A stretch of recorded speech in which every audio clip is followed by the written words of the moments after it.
special guest today is writer, actor, comedian and all-round legend, David Walliams!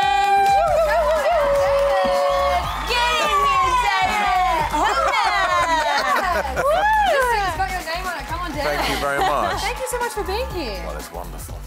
It's nicer to be here than just back there. Yeah, that's a fair call. I look quite lonely back there. David, we love having you here in Australia. What is your favourite bit about visiting here besides, you know, meeting us, obviously? The people are very friendly. Yes. Because I remember swimming on Bondi Beach and someone just went, "Welcome to Australia." I swam past. I said, "It's so nice." Yes, and the food's nice.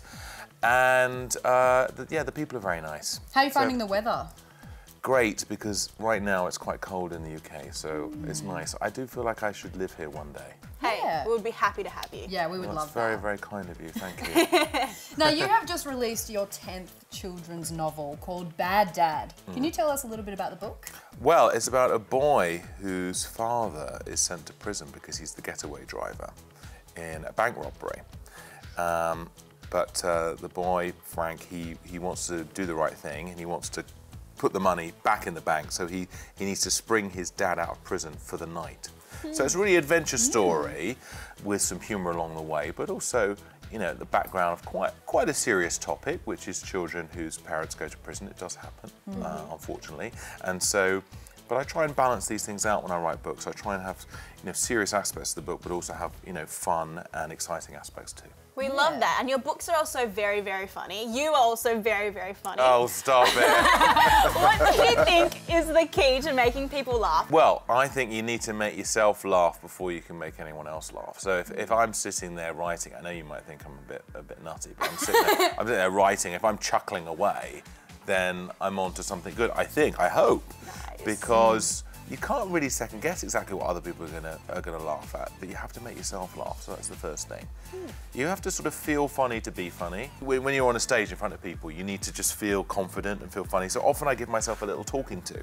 Like I had to do this show in front of Prince Charles, it's called the Royal Variety Performance. I was very nervous, all these big stars on the show, and I just gave myself a little talking to before I started. I said, "David, you're very talented." No one else was saying it.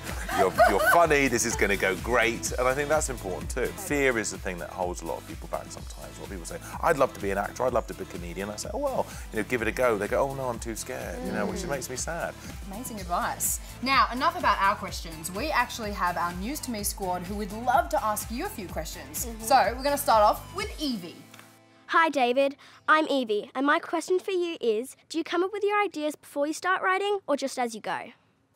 Well, this is actually a very good question, Evie, because I think it's a mixture of both. You need to have some ideas before you start writing so you know roughly what the story might be about. But as you're writing the story, new ideas come along, and you've got to be open to them. For example, if you've read Gangsta Granny, I didn't know the Queen was going to make an appearance in the story until I had the characters stealing the crown jewels from the Tower of London. I thought, who would be the worst person for them to bump into? And then I realised it was the Queen, and then that became really one of the most famous scenes in the book.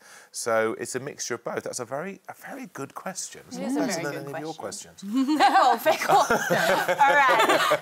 The next question is from Sky. Hi David, my name is Sky. My question for you today is, do your fantastic books relate to you in your childhood? Did you have a demon dentist or an awful auntie? Well, the boy in the dress relates to me because I had an older sister who used to dress me up. We had a dressing up box, so she put me in a bridesmaid's dress, a little fur hat and a handbag, and paraded me up and down where we live. So that was based on me a bit. And also I hated going to the dentist. I had a really nice dentist who never did anything to my teeth, and he used to go, "Oh, you've got lovely teeth, David, and you don't need to do anything." And then we moved dentists, and then suddenly this lady dentist suddenly had all these things I needed to have, you know, fillings and drilling and all this kind of thing. And I honestly thought, because I was only like 10 or 11, I honestly thought, she's got it in for me. And so I took revenge later in life by writing this book, Demon Dentist. Amazing. And finally, Spencer, take it away. Hi David, my name is Spencer, and my question for you is, what is your favourite character that you have come up with? Well, I think the villains make the best characters, because without villains you don't really have a story, because otherwise it's just the hero just sitting at home, you know, waiting for something exciting to happen. So I think my favourite character is Bert from Ratburger. So he's a character who turns rats into burgers, and he has a van and he sells these burgers to kids outside schools. I know you're grimacing. No, that's my smile. I always look like that. But to me, it's a fun character because he's evil, and he's grotesque as well, and funny all at the same time. Well, David, thank you so much for Do I joining have to go us. back through there? Well, no, Not yet. actually, we just wanted to ask you, would you be able to just sign my hat? Yes, and Yes. also my bowling pin. And Yes. also maybe Yeah, just like this whole this box. We just, you know, if you have time. There's a blank We check just in thought it. that'd Yes, be, all right, yeah, all right, a blank all check right, is actually all the right. most Really important important. one.